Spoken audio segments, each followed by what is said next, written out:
Kita boleh kasih tepuk tangan yang paling meriah buat Tuhan Yesus. Bapa dalam surga, dalam nama Tuhan Yesus Kristus, betapa hati kami limpah dengan segala ucapan syukur. Kami mau terus katakan, tidak pernah berhenti mengatakan kami bangga punya Tuhan seperti Engkau. Tuhan yang baik, Tuhan yang begitu mengasihi kami. Penyertaan Tuhan sempurna dalam hidup kami. Sampai saat ini, sampai detik ini kami boleh ada sebagaimana kami ada semua karena kebaikan Tuhan. Terima kasih Tuhan Yesus, dengan hati yang bersyukur dimanapun kami berada menyaksikan live streaming ini. Kami sudah memuji memuliakan nama Tuhan. Kami rindu saat ini duduk diam diberkati firman-Mu. Mari Tuhan berbicaralah kepada kami melalui hamba-Mu. Urapi setiap kata kalimat hamba-Mu penuh kuasa, jadi berkat kekuatan bagi kami. Kami selalu percaya, terus percaya firman Tuhan tidak pernah kembali dengan sia-sia. Tapi pasti akan mengerjakan perkara-perkara dahsyat dalam hidup kami. Maka semua kami dimanapun berada menyaksikan live streaming ini, kami semua pasti diberkati Tuhan. Terpujilah Engkau sampai selama-lamanya. Di dalam nama Tuhan Yesus kami berdoa dan mengucap syukur. Haleluya. Setiap kita yang siap diberkati Tuhan, sama-sama kita mau katakan, kita kasih tepuk tangan yang paling meriah buat Tuhan Yesus. Puji nama Tuhan, terima salam hormat. Dari mimbar ini ada shalom saudara. Puji nama Tuhan dimanapun kau berada, saya percaya saudara semua pasti diberkati Tuhan. Amin saudara, puji nama Tuhan. Baik, kita langsung saja buka firman Tuhan pada malam hari ini. Kita akan baca sama-sama dari kitab Efesus 4. Kita akan baca ayat yang ke-21 sampai dengan ayat yang ke-24. Efesus 4 ayat 21 sampai 24. Tema khotbah saya pada malam hari ini boleh tolong ditampilkan. Saya akan berbicara tentang the new me, atau manusia baru di dalam Tuhan. Saya mau tanya sama saudara, siapa di sini yang mau jadi manusia baru di dalam Tuhan? Boleh angkat tangan saudara. Puji nama Tuhan, kita akan belajar hari ini sebagai manusia baru di dalam Tuhan. Apa yang harus kita lakukan? Amin saudara. Mari sama-sama kita baca Efesus 4 ayat 21 sampai 24 dengan suara yang keras. 2, 3, ya. Karena kamu telah mendengar tentang Dia dan menerima pengajaran di dalam Dia menurut kebenaran yang nyata dalam Yesus, yaitu bahwa kamu berhubung dengan kehidupan kamu yang dahulu harus menanggalkan manusia lama yang menemui kebinasaannya oleh nafsunya yang menyesatkan. Supaya apa?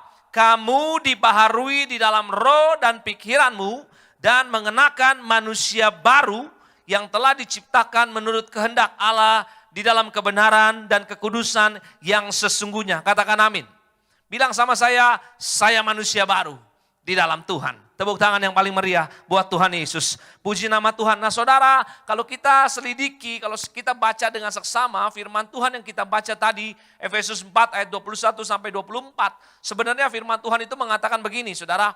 Dikatakan karena kita telah mendengar tentang Yesus, menerima pengajaran di dalam Yesus, maka yang harus kita lakukan adalah apa? Kita harus menanggalkan manusia lama kita. Bilang sama saya, menanggalkan manusia lama saya. Kemudian apa? Kita harus menanggalkan manusia lama kita, yaitu apa? Hidup yang sia-sia, hidup yang tidak berkenan sama Tuhan, hidup yang dipimpin oleh hawa nafsu dan kedagingan, dan kita harus mengenakan manusia baru kita. Bilang sama saya, mengenakan manusia baru saya. Amin. Hidup dalam kebenaran dan kekudusan, maka roh dan pikiran kita akan dibaharui sehingga apa yang terjadi saudara, kita akan hidup dipimpin oleh roh dan menghasilkan buah-buah roh. Sampai di sini yang mengerti boleh katakan amin.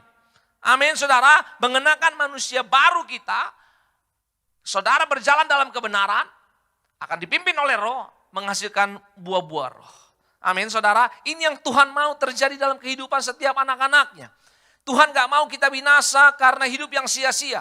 Tuhan gak mau kita binasa karena hawa nafsu yang menyesatkan. Tuhan gak mau kita binasa karena manusia lama kita. Makanya hari ini kita akan belajar dari surat Paulus ini saudara, Efesus 4. Kita akan belajar what should we do as a new person in Christ. Apa yang harus kita lakukan sebagai manusia baru di dalam Tuhan. Saya pelajari dari firman ini, Efesus 4 ini kita akan belajar ada 5 hal yang harus kita lakukan. Ada 5 things we should do as a new person. Ada 5 hal yang harus kita lakukan sebagai manusia baru di dalam Tuhan. Saudara siap diberkati Tuhan? Amin, puji Tuhan. Yang pertama, coba saudara boleh lihat di ayat yang ke-25. Apa yang firman Tuhan katakan di ayat yang ke-25? Firman Tuhan katakan begini, karena itu buanglah dusta dan berkatalah benar seorang kepada yang lain, karena kita adalah sesama anggota. Jadi pesan Paulus yang pertama sebagai manusia baru yang harus kita lakukan adalah kita harus membuang segala dusta. Saudara boleh taruh tangan kiri saudara di dada, kalau nggak keberatan bilang sama saya sambil angkat tangan kanan saudara, bilang begini, saya harus membuang segala dusta.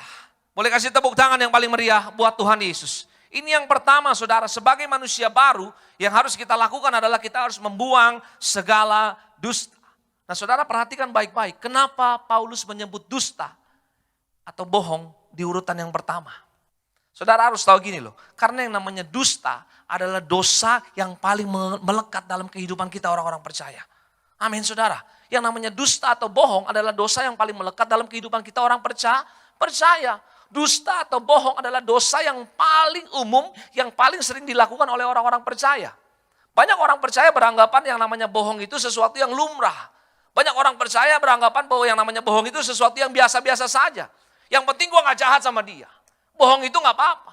Padahal saudara harus tahu, banyak orang menganggap remeh, menganggap sepele tentang bohong. Padahal bohong itu adalah salah satu perkara yang dibenci oleh Tuhan. Bahkan itu menjadi perkara yang merupakan kekejian bagi Tuhan. Kalau saudara baca dalam Amsal 6 ayat 16-19, boleh tolong ditampilkan firman Tuhan bilang begini. Ada 6 perkara ini yang dibenci Tuhan. Bahkan 7 perkara yang menjadi kekejian bagi hatinya. Mata sombong, lidah dusta, tangan yang menumpahkan darah orang yang tidak bersalah, hati yang membuat rencana-rencana yang jahat, kaki yang segera lari menuju kejahatan, seorang saksi dusta yang menyembur-nyemburkan kebohongan, dan yang menimbulkan pertengkaran saudara. Jadi saudara perhatikan dari 7 hal yang menjadi kekejian bagi Tuhan. Tuhan benci apa? Lidah dusta sama saksi dusta. Sampai di sini yang mengerti boleh bilang amin. Makanya saya mau bilang saudara, Paulus meletakkan dusta di urutan pertama. Kenapa? Karena ini penting saudara. Sebagai manusia baru di dalam Tuhan, kita harus membuang segala dusta. Amin. Kenapa Tuhan benci dengan kebohongan? Saudara harus tahu yang namanya bohong itu sumbernya dari iblis. Alkitab katakan iblis itu pendusta dan bapa segala dusta. Jadi kalau saudara hidupnya bohong terus, dusta terus, saya mau bilang kita bukan anak Tuhan, tapi anak iblis. Betul? Dan Tuhan gak mau. Tuhan gak mau. Kalau kita hidupnya bohong terus, kita anak iblis, kita terikat oleh iblis. Tuhan gak mau itu. Makanya Tuhan benci dengan yang namanya kebohongan. Tuhan gak rela kita jadi anak iblis, saudara. Karena Tuhan datang ke dunia untuk apa? Untuk menebus kita semua. Untuk menyelamatkan kita semua. Dia berkorban bagi kita. Bilang amin, saudara. Amin. Makanya dia gak rela dan gak mau kita jadi anak iblis. Oleh karena itu penting sekali untuk membuang jauh semua dusta. Kata almarhum Bruri, jangan ada dusta di antara kita. Katakan amin, saudara. Amin. Puji nama Tuhan. Jadi ini yang pertama. Kebohongan itu, dusta itu adalah dosa yang dibenci oleh Tuhan. Hal kekejian bagi Tuhan. Dosa yang mengikat. Sekali orang bohong, seterusnya dia akan bohong. Makanya saya selalu bilang sama anak-anak saya di rumah. Ya kan, saya selalu bilang, gak boleh bohong. Kalau iya bilang iya, enggak bilang enggak. Walaupun kecil saya ajarkan mereka, saya tanamkan mereka. Jangan bohong saya bilang, gak boleh bohong. Harus ngomong jujur. Karena ini penting sekali saudara. Bohong itu adalah dosa yang mengikat. Belajar untuk membuang segala dusta. Nah saudara, saya mau ngomong jujur sama saudara. Saya bangga ada di Tiberias. Kenapa? Karena saudara harus tahu gini loh. Tiberias ini adalah satu-satunya gereja yang menjalankan live streaming secara real time. Kalau di luar sana yang lain saudara, apa yang mereka lakukan? Mereka tape dulu biasanya. Mereka rekam dulu, kemudian diedit yang bagus, baru disiarkan. Tapi Tiberias nggak begitu. Padahal waktu itu Pak Pariaji diajakin. Dikasih penawaran, Pak mau gak kita bikin yang bagus supaya semuanya lebih baik. Tapi Pak Pariaji bilang apa? Saudara perhatikan, ini gembala sidang saudara dan saya, orang hebat saudara. Bilang apa? Saya gak mau begitu. Kalau saya begitu, saya membohongi jemaat. Saudara bisa bayangin gak? Hal seperti ini aja Pak Pariaji gak mau bohong. Makanya kalau saudara lihat, saudara boleh lihat. Ibadah live streaming gereja Tiberias, walaupun live streaming tapi kuasanya tiada taranya. Yang setuju boleh kasih tepuk tangan yang paling meriah buat Tuhan Yesus. Ada banyak kesaksian bagaimana orang mengalami mukjizat. Walaupun hanya via live streaming. Angkat tubuh dan darah Kristus, perjamuan kudus, urapi dengan minyak via live streaming. Tapi kuasanya, mukjizatnya tetap tiada tara. Kenapa? Karena jujur. Karena tidak bohong. Makanya tadi pagi kalau saudara nonton live streamingnya Pak Aristo Pariaji, Pak Aristo bilang apa? Channel live streaming ini adalah channel kudus. Betul gak saudara? Yes. Kenapa? Karena gak ada kebohongan. Makanya hari ini saya mau bilang, dengar baik. Yesus bilang apa? Kalau iya bilang iya. Kalau tidak bilang tidak. Semua yang lebih itu berasal dari si jahat. Kita sebagai manusia baru yang pertama, kita harus membuang segala dusta. Firman Tuhan bilang begini, Petrus 3 ayat 10. Siapa yang mau mencintai hidup dan mau melihat hari-hari baik, ia harus menjaga lidahnya terhadap yang jahat dan bibirnya terhadap ucapan-ucapan yang menipu. Kalau kita jaga lidah kita tidak dusta, maka percayalah sesuatu yang baik, sesuatu yang luar biasa Tuhan sediakan bagi masa depan kita. Tepuk tangan yang paling meriah buat Tuhan Yesus. Jadi yang pertama yang harus kita lakukan sebagai manusia baru di dalam Tuhan adalah kita harus membuang segala dusta. Yang kedua, coba kita lihat sama-sama. Efesus 4 ayat yang ke-26 sampai 27. Kita balik Efesus 4 tadi saudara, tetap di Efesus 4 ayat 26 sampai 27. Apa yang firman Tuhan katakan? Perhatikan baik-baik, dikatakan begini. Apabila kamu menjadi marah, janganlah kamu berbuat dosa. Janganlah matahari terbenam sebelum padam amarahmu, dan janganlah beri kesempatan kepada iblis. Jadi yang kedua jelas banget, apa yang harus kita lakukan sebagai manusia baru di dalam Tuhan. Saudara dan saya, kita harus cepat mengampuni. Bilang sama saya, cepat mengampuni. Bilang sama saya harus mengampuni. Amin, saudara, ini yang kedua. Manusia baru di dalam Kristus, kita harus cepat mengampuni. Saudara, saya selalu bilang begini, kita marah itu boleh. Marah itu boleh. Yesus saja marah. Betul saudara? Yesus datang ke bait Allah, Yesus balikin mejanya, bangkunya. Yesus marah sama pedagang di sana. Yesus bilang apa? Disebut rumahku sebagai rumah doa. Tapi engkau jadikan sebagai sarang penyamun. Yesus pun marah. Marah itu boleh. Yang gak boleh apa? Yang gak boleh itu marah-marah. Bisa bedain antara marah dengan marah-marah? Kalau marah itu hanya sekali. Kalau marah-marah itu berkelanjutan terus. Gak jebo, gak jelas bo. Semuanya jadi kena. Amin saudara. Marah itu boleh, tapi harus dengan tujuan yang jelas. Yang setuju boleh bilang amin. Marah itu boleh, tapi dengan tujuan yang jelas. Demi kebaikan. Marah itu boleh, tapi gak boleh berlarut-larut. Amin saudara. Makanya ayat yang ke-26 bilang apa? Apabila kamu menjadi marah, tolong ditampilkan kembali ayatnya. Saudara baca baik-baik, lihat baik-baik. Ini dia ayat 26. Apabila kamu menjadi marah, lihat baik-baik. Janganlah kamu berbuat dosa. Nah saudara perhatikan apa dosanya ketika kita marah. Saudara lihat baik-baik, ini dia, ini pelajaran bahasa Indonesia. Di ayat yang ke-26, perhatikan sekali lagi. Setelah kata janganlah kamu berbuat dosa, ada tanda baca apa di sana saudara? Ada titik 2, betul? Titik 2 itu tujuannya untuk apa sih? Untuk memberi bukti dan menjelaskan. Jadi Alkitab bilang begini, apabila kamu menjadi marah, janganlah kamu berbuat dosa. Dijelaskan di sana apa dosanya. Janganlah matahari terbenam sebelum padam amarahmu.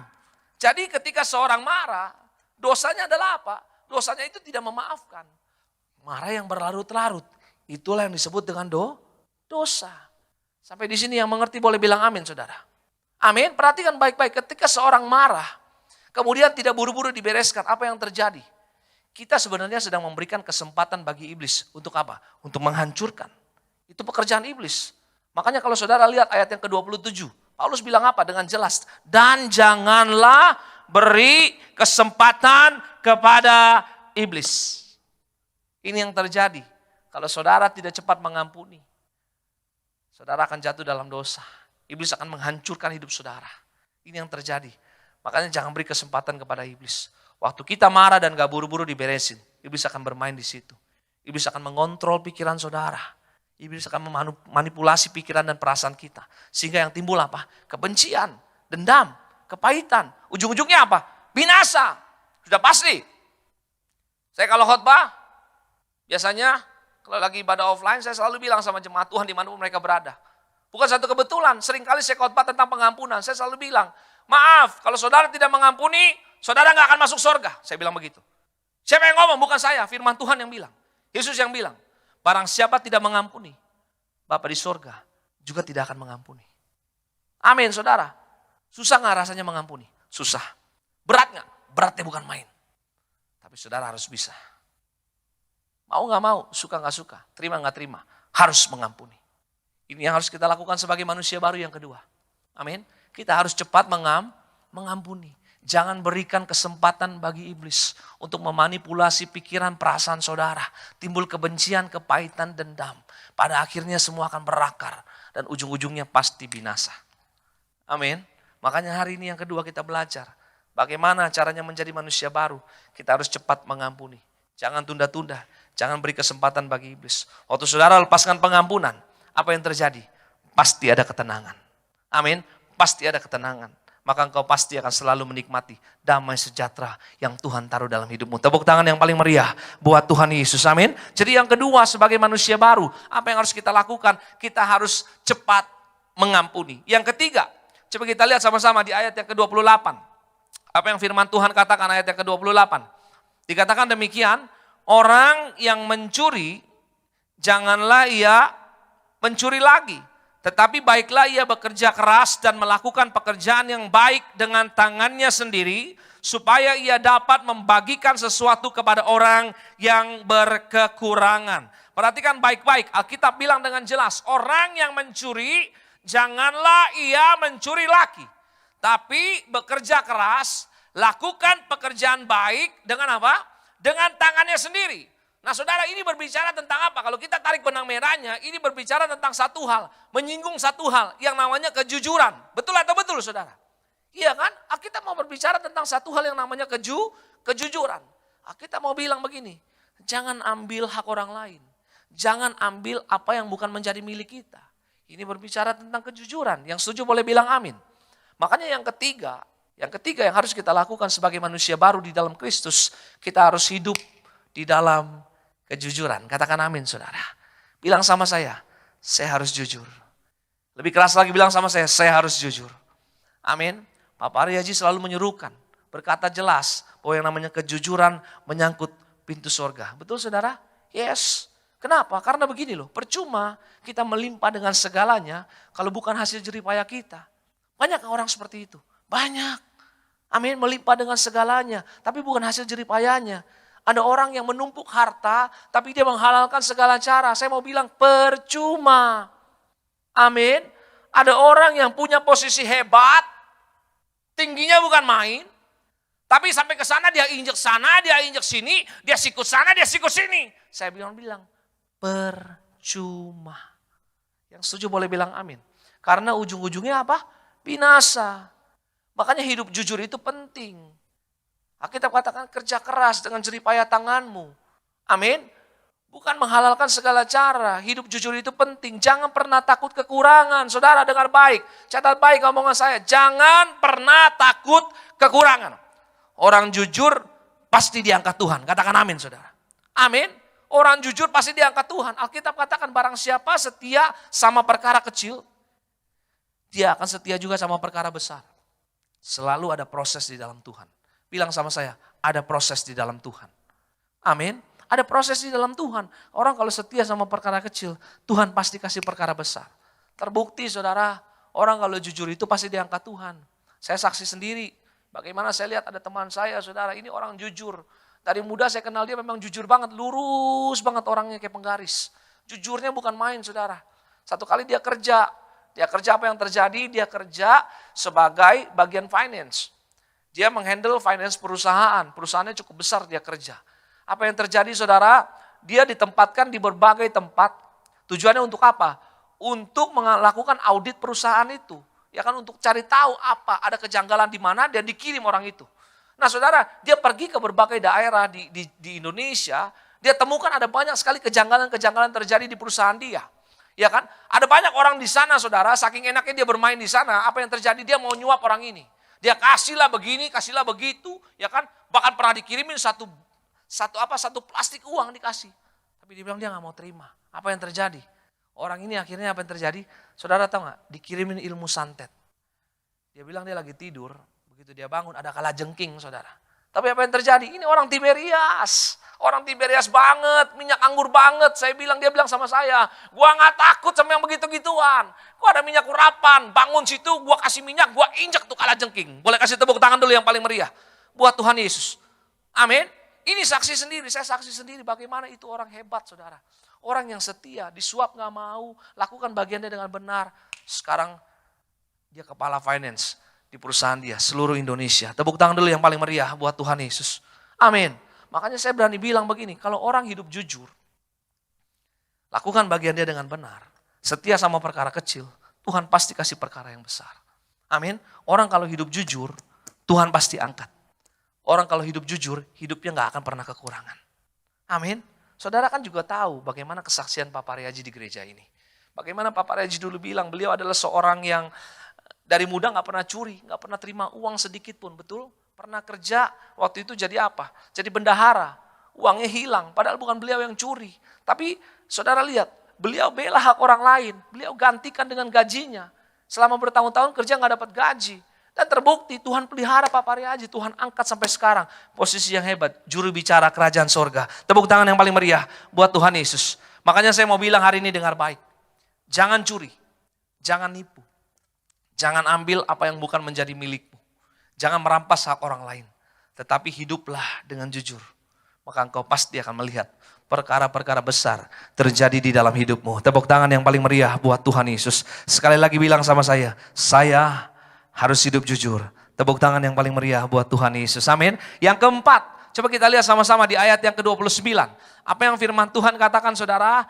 Yang keempat, apa yang harus kita lakukan sebagai manusia baru di dalam Tuhan? Ayat yang ke-29 bilang begini, janganlah ada perkataan kotor keluar dari mulutmu, tetapi pakailah perkataan yang baik untuk membangun, di mana perlu supaya mereka yang mendengarnya beroleh apa?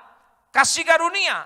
Jadi yang keempat, apa yang harus kita lakukan sebagai manusia baru di dalam Tuhan? Saudara harus menjaga setiap perkataan. Saudara sambil sentuh mulutmu bilang begini, perkataan saya harus selalu dijaga. Amin. Ini yang Alkitab katakan. Jangan ada perkataan kotor. Perkataan kotor itu apa sih saudara? Dalam bahasa aslinya, bahasa Yunani kalau kita pelajari, perkataan kotor itu menggunakan kata sapros. Yang artinya adalah rotten, atau useless, atau busuk, atau tidak berguna, atau sia-sia. Itu perkataan kotor. Setiap perkataan yang busuk, perkataan yang sia-sia, perkataan yang tidak berguna. Sampai di sini yang mengerti boleh bilang amin. Contohnya apa? Perkataan kotor, contohnya mulut kasar. Kalau ngomelin orang, kalau maki-maki orang, kebun binatang semua keluar. Iya kan? Itu perkataan kotor. Apalagi menghakimi orang, itu perkataan kotor. Kamu sih, makanya gak mau dengar sih, gara-gara itu, rasain kamu, udah saya bilangin kamu. Itu perkataan kotor. Hati-hati dengan mulut saudara. Amin, hati-hati. Ada banyak orang yang merasa lebih rohani dari yang lain, dengar baik. Kita gak punya hak menghakimi hidup orang lain. Amin saudara, yang harus kita lakukan adalah kita doakan orang itu. Yes. Hati-hati perkataan kotor. Apalagi perkataan kotor. Gosip. Ngomongin orang. Itu perkataan kotor. Makanya hati-hati. Yang suka gosip, yang suka ngomongin orang, hati-hati. Itu perkataan kotor. Perkataan yang sia-sia. Perkataan yang useless, yang tidak membangun. Amin. Saudara, gosip sama ngomongin orang sama gak? Beda. Walaupun sama-sama ngomongin orang. Tapi gosip sama ngomongin orang beda. Walaupun satu engkong. Ya kan? Satu engkong. Satu keturunan. Gosip ngomongin orang. Beda. Kalau gosip itu biasanya kita ngomongin orang yang kita kenal.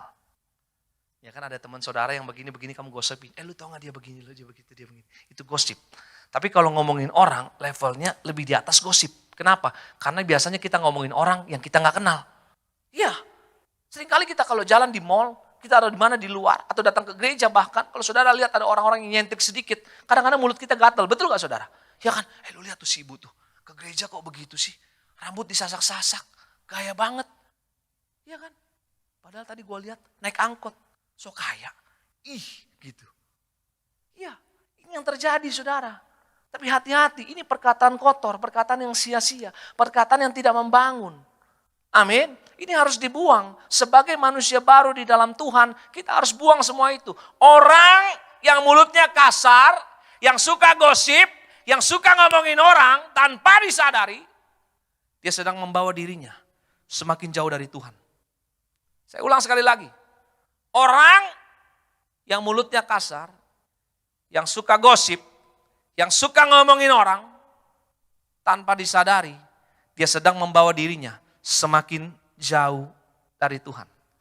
Sebagai manusia baru di dalam Tuhan, yang keempat yang harus kita lakukan adalah kita harus menjaga setiap perkataan kita. Setiap perkataan kita harus bisa dipertanggungjawabkan. Yang setuju boleh bilang amin. Karena apa yang keluar itu gak bisa ditarik kembali, gak bisa. Sekali keluar gak bisa ditarik kembali. Mulut kita harus dijaga. Amin. Setiap perkataan kita harus selalu dijaga. Perkataan yang boleh keluar adalah perkataan yang membangun, Alkitab bilang. Perkataan yang positif. Perkataan yang menjadi berkat bagi orang lain. Itulah yang berkenan kepada Tuhan. Kalau saudara lakukan itu, percayalah. Itu adalah kebenaran. Hidupmu akan dipimpin oleh Roh. Berjalan dalam kebenaran. Menghasilkan buah-buah Roh. Pasti ada kemenangan-kemenangan terjadi. Tepuk tangan yang paling meriah buat Tuhan Yesus. Puji nama Tuhan. Yang kelima, yang terakhir. Coba kita lihat sama-sama di ayat yang ke-30. Saya undang teman-teman pemusik boleh siap-siap. Yang kelima, yang terakhir, coba kita lihat apa yang harus kita lakukan sebagai manusia baru di dalam Tuhan. Ayat yang ke-30 firman Tuhan bilang begini. Dan janganlah kamu mendukakan Roh Kudus Allah yang telah memeteraikan kamu menjelang hari penyelamatan. Bilang sama saya, memeteraikan saya. Amin. Jadi yang kelima, yang terakhir, apa yang harus kita lakukan sebagai manusia baru di dalam Tuhan, jangan mendukakan Roh Kudus. Ini yang terakhir saudara, jangan mendukakan Roh Kudus. Apa artinya mendukakan Roh Kudus? Saya akan jelaskan sama saudara, ini yang terakhir. Mendukakan itu dalam bahasa aslinya menggunakan kata lupeo, yang artinya to grieve, atau membuat sedih. Jadi mendukakan Roh Kudus adalah membuat sedih Roh Kudus. Nah saudara perhatikan baik-baik, catat baik ini semua. Roh Kudus tidak akan pernah meninggalkan kita. Walaupun kita sering mengecewakan dia. Iya kan? Selama kita percaya Yesus, Roh Kudus tidak akan pernah meninggalkan kita. Sampai di sini yang mengerti boleh bilang amin. Amin. Kenapa saya bilang begitu? Alkitab bilang, orang percaya dimateraikan dengan Roh Kudus.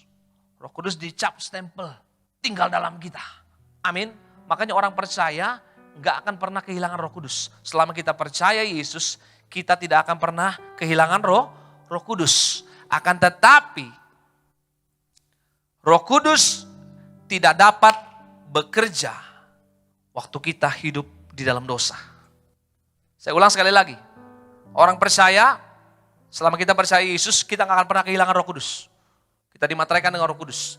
Tapi, Roh Kudus tidak dapat bekerja waktu kita hidup di dalam dosa. Waktu kita hidup di dalam dosa, kita bilang apa? Roh Kudus akan padam. Kemudian apa lagi? Waktu kita hidup di dalam dosa, apa yang terjadi? Roh Kudus tidak dapat memenuhi kita. Kemudian apa lagi yang terjadi? Waktu kita hidup di dalam dosa, Alkitab katakan Roh Kudus tidak dapat memberikan kita kekuatan. Nah inilah yang dimaksud dengan apa? Mendukakan Roh Kudus. Saudara harus tahu apa sih fungsi daripada Roh Kudus? Roh Kudus fungsinya adalah memimpin kita berjalan di dalam kebenaran. Betul gak saudara? Ia kan membuat kita bisa merasakan semua kebaikan-kebaikan Tuhan. Waktu kita tinggal di dalam dosa, kita gak bisa menikmati itu semua. Dan ini mendukakan Roh Kudus. Ini tujuan Tuhan kasih rohnya kepada kita. Kenapa? Karena dia sangat mengasihi kita. Bilang sama saya, Tuhan mengasihi saya. Lebih keras lagi bilang, Tuhan mengasihi saya. Amin. Makanya waktu kita hidup dalam dosa, Roh Kudus tidak dapat berfungsi. Roh Kudus padam. Dan itu mendukakan Roh Kudus.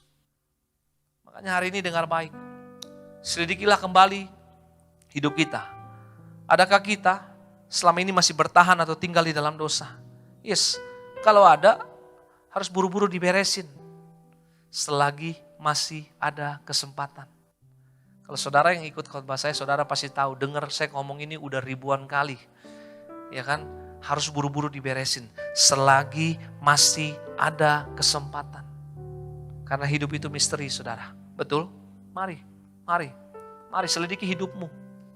Kalau masih bertahan tinggal dalam dosa, sungguh-sungguh punya hati yang mau bertobat, Tuhan, aku mau jadi manusia yang baru. Aku mau tinggalkan yang lama. Aku mau tinggalkan hawa nafsu yang menyesatkan, kedagingan-kedagingan. Aku mau jadi manusia baru yang diciptakan menurut kehendak Allah di dalam kebenaran dan kekudusan. Maka Roh Kudus akan memimpin saudara berjalan di dalam kebenaran. Saudara akan melihat setiap kebaikan Tuhan, merasakan setiap kebaikan Tuhan dalam hidupmu. Dan saudara akan melihat kemenangan-kemenangan besar terjadi dalam kehidupan saudara. Tepuk tangan yang paling meriah buat Tuhan Yesus. Mari kita tutup Alkitab kita sama-sama saudara. Kita mau datang sama Tuhan malam hari yang baik ini. Terima kasih buat kebenaran firman-Mu Tuhan Yesus. Kami mau jadi manusia yang baru di dalam Tuhan. Kami mau tinggalkan yang lama. Kami mau hidup menyenangkan hati Tuhan sesuai dengan kebenaran firman Tuhan. Terima kasih Tuhan Yesus. Boleh angkat tangan saudara dua-dua di hadirat Tuhan. Sujud di altarnya, ku bawa hidupku, ku terima anugerahnya, Dia ampuniku dan bebaskanku. Dia ubah hidupku, barui hatiku. Sesuatu terjadi saat datang di altarnya.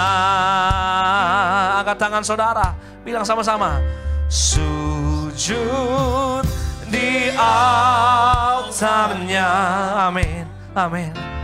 Ku bawa hidupku, ku terima anugerahnya, ku terima anugerahnya. Dia ampuniku dan bebaskanku. Dia ubah hidupku, oh, barui hatiku. Sesuatu terjadi saat datang di altarnya. Kita kasih tepuk tangan yang paling meriah buat Tuhan Yesus. Sujud di altarnya, di altarnya. Ku bawa hidupku, amin. Ku terima anugerahnya, Dia ampuniku dan bebaskanku. Dia ubah hidupku, barui hatiku. Sesuatu terjadi,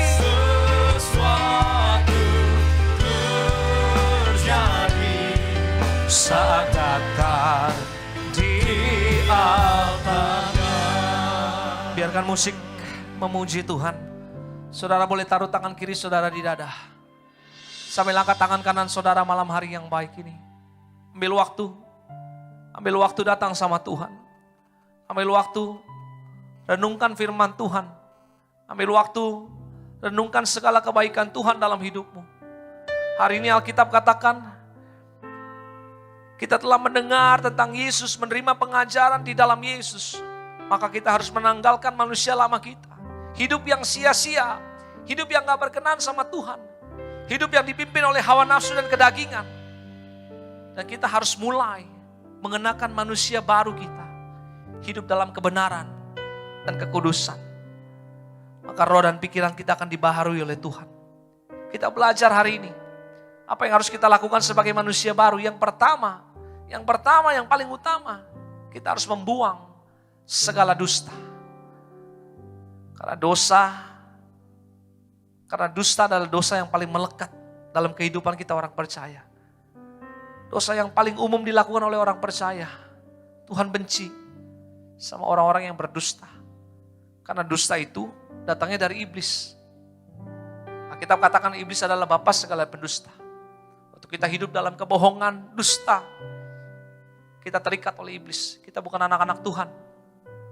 Makanya Tuhan marah, Tuhan benci, Tuhan kecewa dengan orang yang suka bohong, orang yang suka dusta. Mulai hari ini, Yesus bilang kalau iya, bilang iya. Tidak bilang tidak. Semua yang lebih daripada itu berasal dari si jahat. Jadilah pelaku firman Tuhan. Manusia baru yang pertama. Kita harus membuang segala dusta. Yang kedua, kita belajar sebagai manusia baru di dalam Tuhan. Kita harus cepat mengampuni. Alkitab katakan dengan jelas. Waktu kamu menjadi marah, janganlah kamu berbuat dosa. Janganlah matahari terbenam sebelum padam amarahmu. Inilah dosanya. Makanya saudara dengar, waktu kita marah, kita harus cepat mengampuni. Nah kalau kita mau marah, kita harus punya tujuan yang jelas. Cepat mengampuni. Lepaskan pengampunan. Kita katakan jangan berikan kesempatan bagi iblis. Kalau kita menunda-nunda untuk mengampuni, iblis akan memanipulasi pikiran kita, perasaan kita. Sehingga yang timbul adalah kebencian, dendam, kepahitan. Mari. Apapun keadaanmu hari ini hanya engkau dan Tuhan yang tahu. Kalau hari ini saudara susah untuk mengampuni, ada kepahitan dalam hidupmu yang begitu berat. Saudara boleh taruh tangan kirimu. Saudara boleh angkat tanganmu. Bilang, Tuhan tolong. Tolong Tuhan. Saya mau mengampuni. Tapi saya gak tahu gimana caranya. Berat sekali. Tolong saya Tuhan. Minta tolong sama Tuhan. Roh Kudus akan memampukan kita berjalan dalam kebenaran. Mari saudara doa sama Tuhan. Yang ketiga. Kita belajar sebagai manusia baru di dalam Tuhan. Kita harus hidup di dalam kejujuran. Alkitab katakan, orang yang mencuri jangan mencuri lagi.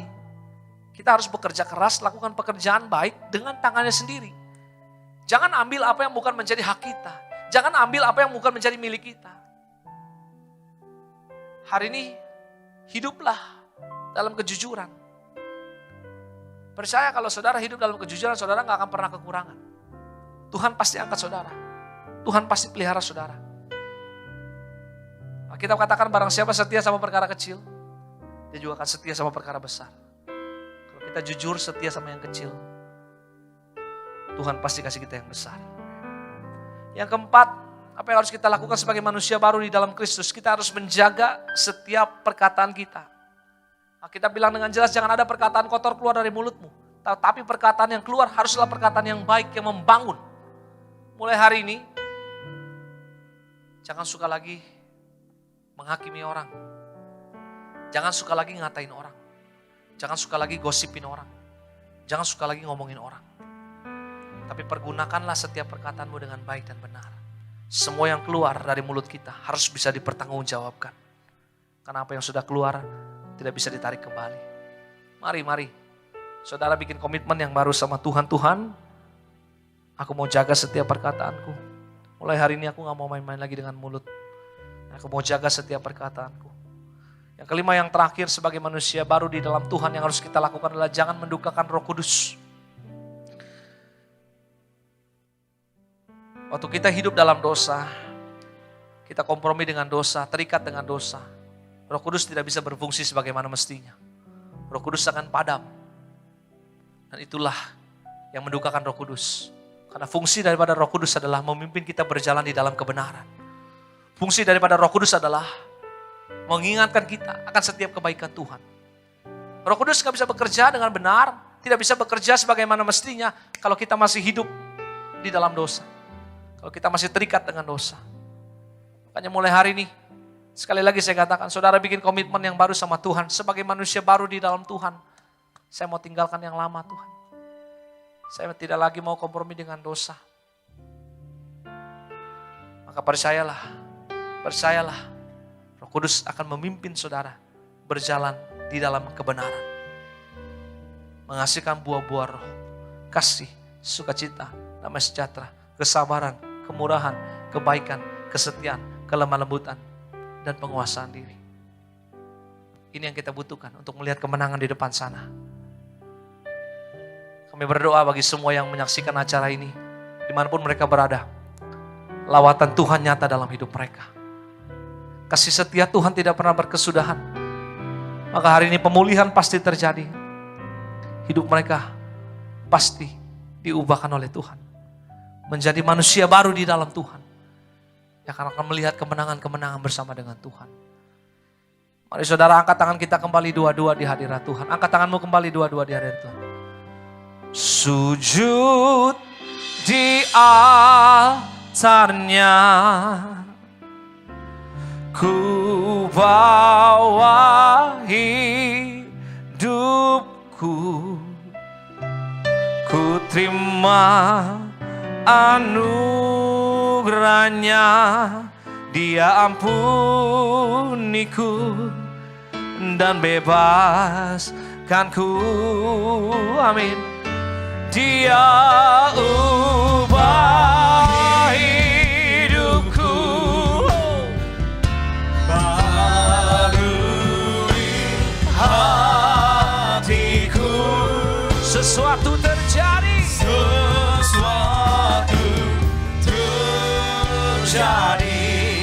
saat datang Dia. Kasih tepuk tangan kita sorak-sorai yang paling meriah buat Tuhan Yesus.